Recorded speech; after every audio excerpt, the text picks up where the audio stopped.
Selamat datang di Chem Talk, di mana kita akan berbicara tentang chemistry. Halo. Oke teman-teman, ini adalah program baru dari organisasi kita, di mana dinamakan Chem Talk. Dan narasumber pertama ini kita mengundang Teh Nira sebagai orang yang sudah mungkin berpengalaman ya Teh ya. Dibilang berpengalaman juga enggak ya, sebenarnya cuman pernah berkecimpung aja. Berkecimpung di dunia PKL ya. Iya. Dan sudah melaluinya gitu. Pahitnya gimana gitu ya Teh ya. Pahit manisnya. Sebelumnya coba Teteh perkenalkan diri dulu atuh. Kan barusan mah cuman baru nama gitu. Sekarang mah coba perkenalkan diri Teteh gitu. Oke teman-teman, halo, nama aku Nira Patra Komala, biasa dipanggil Nira. Aku mahasiswa kimia angkatan 2021 dan alhamdulillah sekarang udah lulus juga. Aku PKL di tahun 2024 di periode bulan September sampai Desember. PKL-nya ditempatkan di Perumda Tirtawening Kota Bandung di bagian lab produksi 1 atau di pengolahan airnya. Di IPA Badak Singa. Langsung aja kita ke inti. Boleh. Jadi di sini kan kita mau sharing pengalaman ya soal PKL. Pertama kan perlu kita ini juga ya. Kenapa sih emang ditempatin di situ PKL-nya? Oh iya tuh, kenapa ya? Pasti banyak pertanyaan gitu Teh. Iya. Pasti kan setiap mahasiswa juga ada ininya ya. Aku pengen kesini aku pengen ke situ alasan utamanya karena apa yang bakal aku lakukan dalam penelitian itu bakal sejalan dengan apa yang dilakukan saat PKL nanti. Itu alasan pertama. Lalu alasan keduanya ada, sebenarnya ini lebih ke alasan pribadi ya. Karena di kimia ini fokusnya ada dua di kimianya, yaitu ada kimia pangan sama kimia lingkungan ya. Dan aku tuh orangnya lebih suka kimia lingkungan. Karena kimia pangan sebenarnya bukan susah, cuman kimia pangan tuh rumit gitu. Karena banyak organik ya. Mungkin mahasiswa-mahasiswa kimia yang lain pasti tahu gimana kimia organik itu. Jadi pusing kayaknya kalau misalkan ngambil kimia pangan, jadi ya udah kita ke kimia lingkungan aja. Kita ambil ke fokus pengolahan air. Nah, di sana itu kita tahu kan kalau misalkan PDAM itu salah satu sumber air ya di Kota Bandung juga. Di sini juga paling rata-rata mahasiswa juga pada pakai PDAM ya airnya.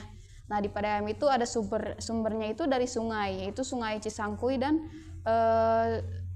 sungai apa ya, bentar. Maaf, sedikit lupa soalnya udah lama ini nggak PKL.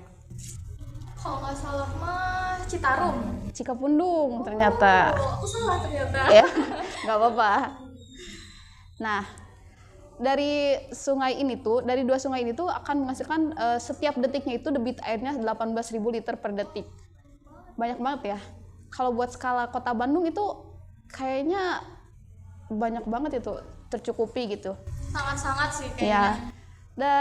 Di sumber airnya ini tuh dialirkan dengan gravitasi ke IPA Badak Singa. Jadi sebenarnya sumber air itu dari atas kan mengalir ke bawah, jadi memanfaatkan gravitasi gitu. Di sini itu fokusnya itu kalau aku ya waktu itu lebih kepada analisis kualitas air.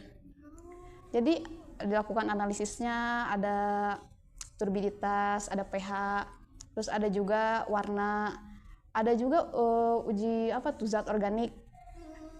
Nah, ada juga kita pengukuran Al2O3. Apa itu Teh? Apa itu? Jadi Al2O3 itu adalah pH liquid. pH liquid itu adalah keagulan yang digunakan untuk menjernihkan air di Perumda Tirtawening gitu. Kita pakainya yang liquidnya karena keefektifannya lebih efektif liquid dibandingkan yang pH bubuk. Kenapa harus dilakukan analisis Al2O3? Ini tuh untuk menghitung Al aktifnya di pH-nya. Jadi mungkin ada rentangnya ya. Kalau misalkan PAC aktif itu kalau terlalu sedikit AL yang aktifnya, dia bakal nggak efektif buat mengikat si pengotor-pengotornya. Kalau dia terlalu banyak, jadi gimana misalkan kalau terlalu banyak AL? Itu mungkin nggak akan berhasil sih Teh. Ya berhasil, mungkin berhasil, cuman masih banyak AL tersisa kan? Iya, kayak terlalu banyak gitu. Ya, jadi AL yang terlalu banyak itu nanti bakal mengendap dan malah bikin si airnya jadi kotor lagi, keruh lagi kan, sama aja itu nggak ini. Jadi kenapa kita lakukan itu? Kita lakukan analisis AL2O3, terus juga kita lakukan uji jar test di mana setiap setiap jamnya kan debit air tuh mungkin kadang turun kadang naik ya. Jadi si jumlah PAC yang kita harus kasih ke airnya itu kan harus kita kontrol ya. Kalau kebanyakan kan nanti takutnya emang gitu lagi, keruh lagi. Kalau kesedikitan nanti nggak mengikat lagi. Nah di situ juga kita lakukan jar test juga.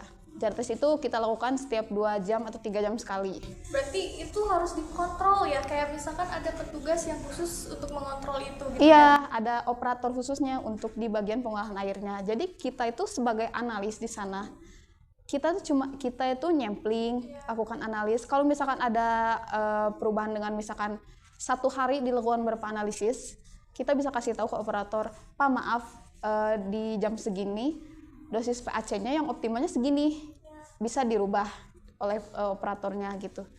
Dan itu juga efektif ya buat mereka. Kalau misalkan awalnya tuh kita di pagi hari itu banyak kasih dosisnya, terus siangnya jadi makin sedikit gitu. Kalau misalkan kita nggak kontrol kan jadi kebanyakan, jadi malah buang-buang PAC itu.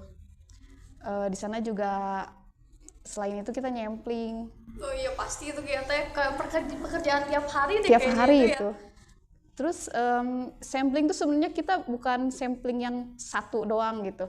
Kita tuh sampling tuh banyak di bangunan venturinya tuh. Terus kita ke aselator juga. Dan ada juga flokulator. Terus ke bak filtrasi tuh. Berarti kita setiap hari keliling gitu ya? Keliling, kita ngelilingin itu tuh, ngelilingin apa tuh pengolahannya. Iya, sampai ke depan tuh, ke apa namanya, reservoirnya. Oh, ke depannya? Iya, ke depan. Berarti dari keluar dari kantor kita. Gitu kan? Iya. Jadi emang agak capek ya kalau misalkan bolak-balik, apalagi lumayan besar gitu Peru Tirta Bening tuh. Tapi seru sih buat pengalaman di sana. Juga kita tuh sebenarnya bukan nggak ada tantangan di sini. Sebenarnya selalu ada tantangan ya kalau misalkan PKL di sana tuh.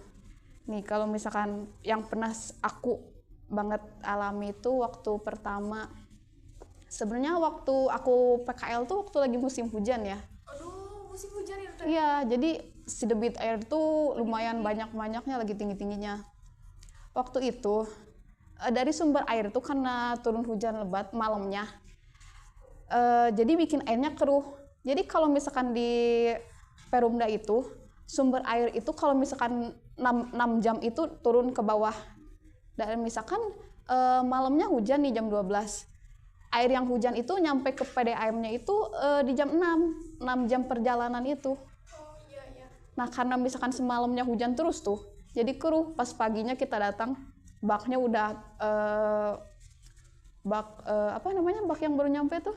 Bak penampungan pertama. Ya, bak penampungan pertama itu tuh udah keruh banget itu. Kita bingung nih gimana. Operatornya udah kewalahan, ininya udah kewalahan. Jalannya ya kita tutup dulu lah si sumber air yang keruhnya ini. Kita pakai dulu sumber air yang lain dulu. Kita kan nggak cuma satu ya sumber airnya dari sungai yang lain. Kita sebisa mungkin kurangin untuk nyampe ke reservoirnya gitu. Karena kalau misalkan udah nyampe ke reservoirnya kan akan mempengaruhi juga tuh nyampe ke distribusi masyarakatnya. Iya. Nah di situ juga kita harus komunikasi nih sama operatornya. Pak maaf itu tolong tutup dulu, misalkan gitu. Pak itu keruh gitu. Jadi mereka tuh tahu gitu. kita tuh sebenarnya di sana tuh nggak cuma kerja analisis tapi kita harus komunikatif kan. Berarti skill komunikasinya juga harus Iya. harus diasah ya di sana. Iya. Udah terasah juga ya. Iya. Kalau di kampus kan kita cuma tahu teorinya doang nih. Kalau misalkan analisis bikin laporan udah kan, cuma nyertain teorinya doang. Kalau di tempat PKL tuh, mungkin ini tempat PKL tuh sebagai gambaran dunia kerja ya. Kita tuh harus komunikatif, harus inisiatif juga nih, harus teliti.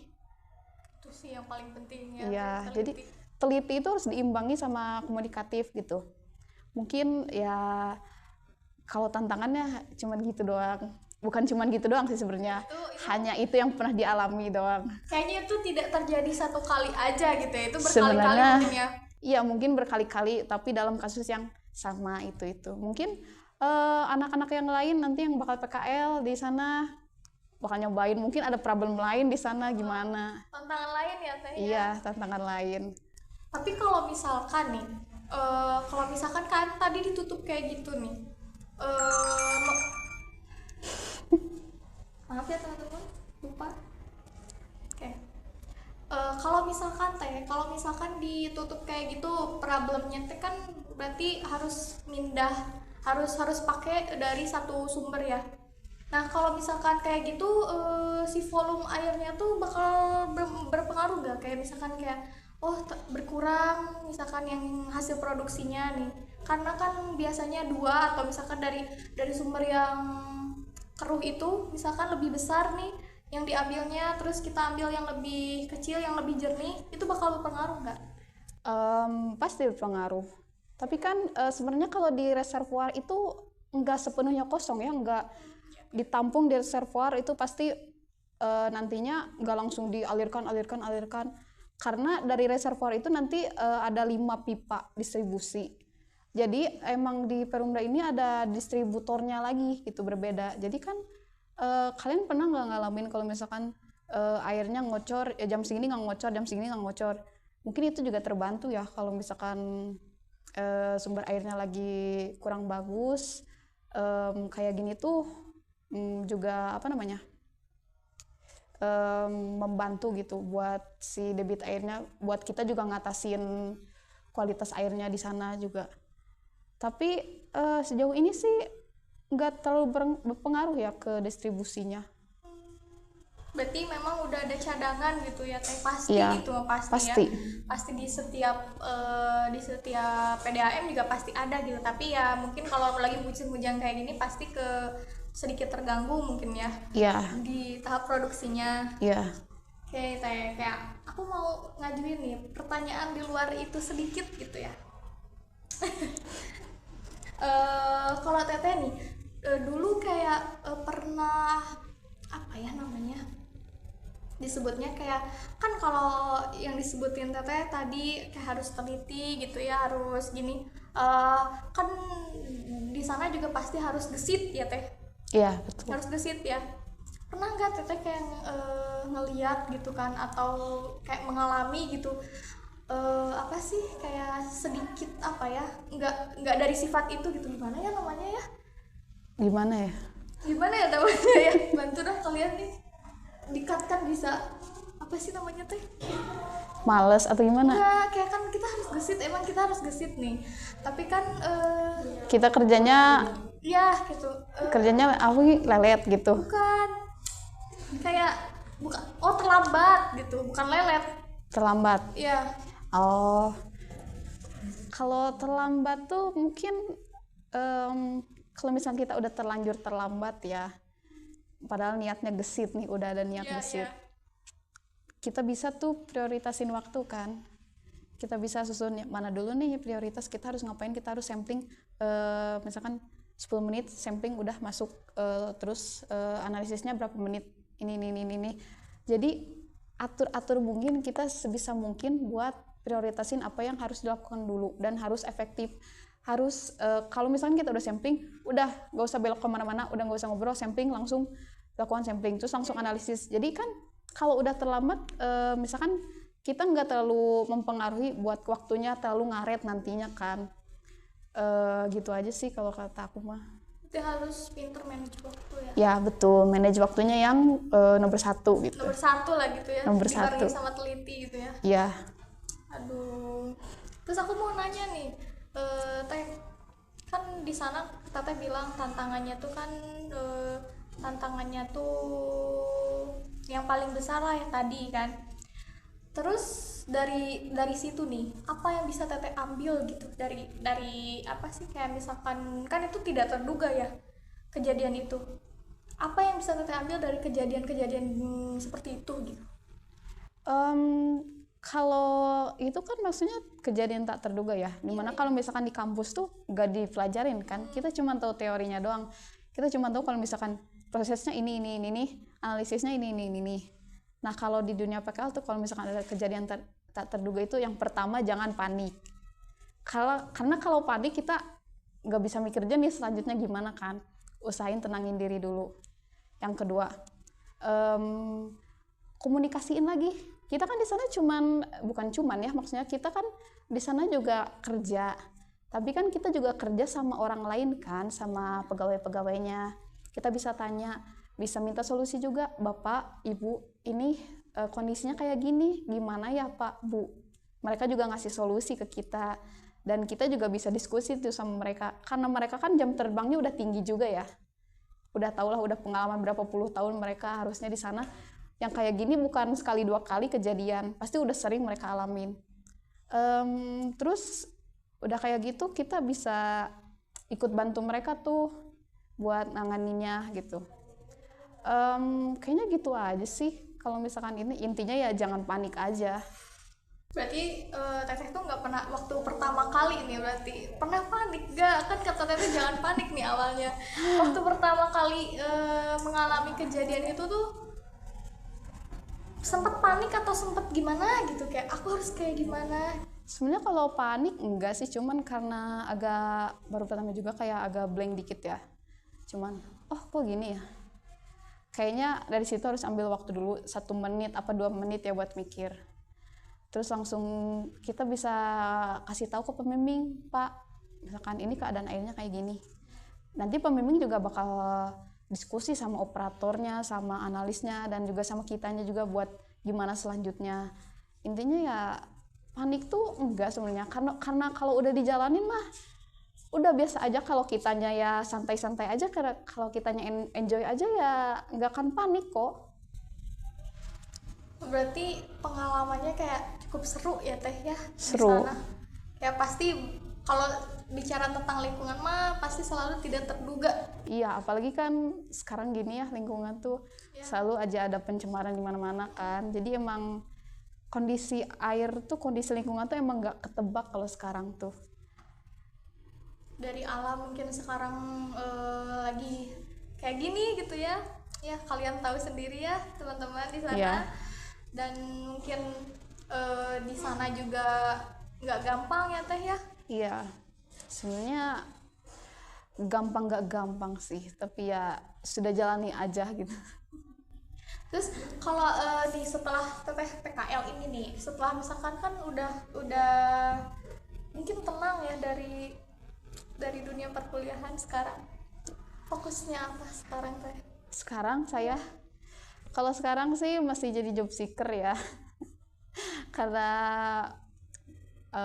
belum dapat kerja juga ya, insya Allah. Kok insya Allah ya, maaf, bukan insya Allah, tapi doain aja ya teman-teman supaya segera dapat rezekinya. Berarti ya semoga ya Teh ya. Ya amin. Tapi istirahat dulu aja Teh, aduh. Ya istirahatnya udah kelamaan ini dari terakhir sidang skripsi.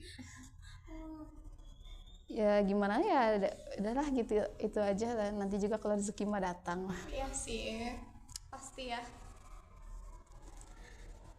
Kamu sekarang semester berapa? Aku sekarang semester 5 sih Teh. Oh bentar lagi ya? Wah masih lama. Oh bentar lagi, itu nggak kerasa. Aduh. Mau ada rencana PKL di Perumda? Aduh, aku nggak tahu sih, masih blunder gitu ya. Kalau Teteh waktu semester 5 nih atau semester 4 lah ya, waktu di posisi aku nih sekarang semester pertengahan nih, itu kayaknya sempetnya mikir mau kemana gitu teh? Kalau dulu aku semester 5 sempet ini ya, krisis identitas gitu. Oh, itu pasti Kayak banyak dialamin nih. iya, kayak ngapain sih aku masuk kimia gitu. Sebenarnya udah masuk ke situ ya. Telat banget kan dari semester 5 baru nyadarnya. Cuman ya udah setengah jalan nih. Ya udah lanjutin aja. Cuman kalau semester 5 dari semester 5 aku udah kepikiran nih mau ngambil kimia lingkungan. Kayaknya aku lebih minatnya di kimia lingkungan daripada di pangan gitu. Wah, kalau aku sih masih bingung ya teh ya, jujur. Kamu sekarang minatnya kemana? Ke lingkungan apa ke pangan? Aduh, aku sih ya. Atau mungkin kamu mau ngambil yang lain kayak kimia kosmetik tuh? Atau nuklir mungkin? Aduh tuh aku meledak gitu. Kita sebelum mulai juga udah meledak duluan Iya, kayaknya. itu mah kayaknya sangat-sangat tidak untuk saya gitu ya. Mungkin teman-teman di sana Ya mungkin nanti mahasiswa-mahasiswa kimia IW yang lain ada minat juga ke kimia kosmetik atau kimia nuklir atau kimia-kimia yang lainnya, kimia militer juga. kimia tuh sangat luas ya. Luas teh ya. banget Luas sebenarnya. banget itu lingkup kerja, lingkup hidupnya juga Iya, luas banget. kita tuh sebenarnya bisa masuk kemana-mana gitu. Iya. Kimia tuh nggak selalu di lab gitu sebenarnya ya. Cuman orang-orang tuh kadang ngapain di kimia gitu. Padahal mereka nggak tahu ya teh, Iya. bajunya juga dari bahan kimia Iya. itu ya. Mereka juga nggak tahu mereka makanan yang ada pengawetnya tuh bilangnya ini mah buatan sendiri nggak ada pengawetnya. Salah teman-teman, itu. Salah. Ada pengawet alami ya teh. Ada pengawet alami. Salah satu misalkan di gorengan itu kan cara apa diolahnya tuh dengan digoreng kan, dipanasin. Itu tuh salah satu bentuk pengawetan loh. Minyak loh ya teh. Iya, itu kalian tuh- yang suka sambal cumi itu. Itu yang kalian suka sambal cumi itu Iya, tuh. diawetinnya pakai minyak ya teh ya. Iya, itu sebenarnya masuk ke pengawetan alami, tapi bukan pengawetan yang sintetis, bukan ditambahkan bahan pengawet sintetis gitu. Terakhir nih teh, aku mau minta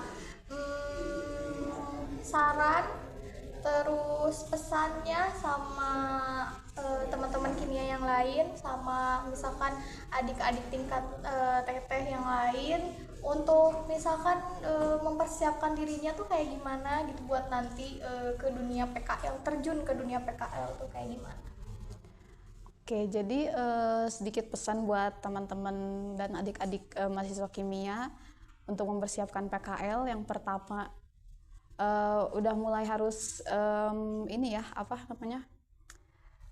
lihat jauh ke depan. Kalau misalkan kalian minatnya kemana atau misalkan kalian ingin PKL dan penelitiannya sejalan, bisa kalian tentuin dulu ya, atau pikirin dulu mau kemana nih. Kedua, nah itu planning. Kedua, kalau misalkan kalian udah ngejalanin PKL itu, yang pertama tuh jangan malu-malu. Jangan malu-malu, bener jangan malu-malu. Karena kalau kalian malu-malu tuh gimana ya? Orang pembimbingnya atau orang lain juga kayak asa-asa gitu kalau bahasa Sundanya ke kalian tuh. Jadi kaliannya kayak malu gitu. Pembimbingnya juga ke kaliannya kayak udah dia mah pemalu gitu. Jadi kalian harus ambil inisiatif. Harus ya yang tadi komunikatif ya. Jadi jangan malu nanya, kalau misalkan ada problem jangan malu buat ngomong. Terus kalian juga kalau dunia PKL tuh beda ya sama di kuliah itu, karena kuliah kan kita tahunya teori doang kan. Kalau di PKL tuh udah skala industri, pasti teori sama ke realitanya itu agak beda ya. Iya. Kita tuh harus bisa nyambungin si teori sama si realitanya itu gimana gitu. Mungkin itu aja ya teman-teman, intinya mah jangan malu-malu, inisiatif dan komunikatif gitu. Tuh teman-teman, jadi intinya jangan malu, komunikatif juga gitu, inisiatifnya juga harus gitu ya, jadi nggak usah segala harus disuruh mungkin kita harus punya inisiatif sendiri gitu ya. Mungkin sekian ya teh ya, terima kasih udah datang ini di episode pertama Cem Talk, dan seru ya pembahasan tentang dunia PKL itu, dan aku nggak sangka sih kayak tantangannya teh ternyata tidak terduga gitu ya. Ternyata bisa banyak yang diambil gitu dari proses itu. Dan mungkin prosesnya juga mungkin disebutnya singkat, nggak singkat ya teh, tapi pelajarannya gitu bisa kita terapkan gitu ya. Iya, betul. Terapkan untuk mungkin dunia kerja nanti ya. Iya, bisa pelajaran untuk dunia kerja saat kita terjun ke dunia kerja Iya, juga. iya. Mungkin sekiannya teh episode 1 Cemtalk ini. Iya. Terima kasih sudah datang.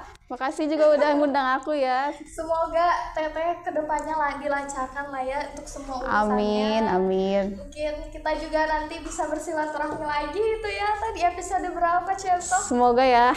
Setelah teteh di dunia yang lebih luas gitu ya, kita bisa berbicara tentang yang lebih lagi gitu ya. Oke teman-teman, sekian Cemtalk kali ini. Terima kasih sudah menonton. Dadah.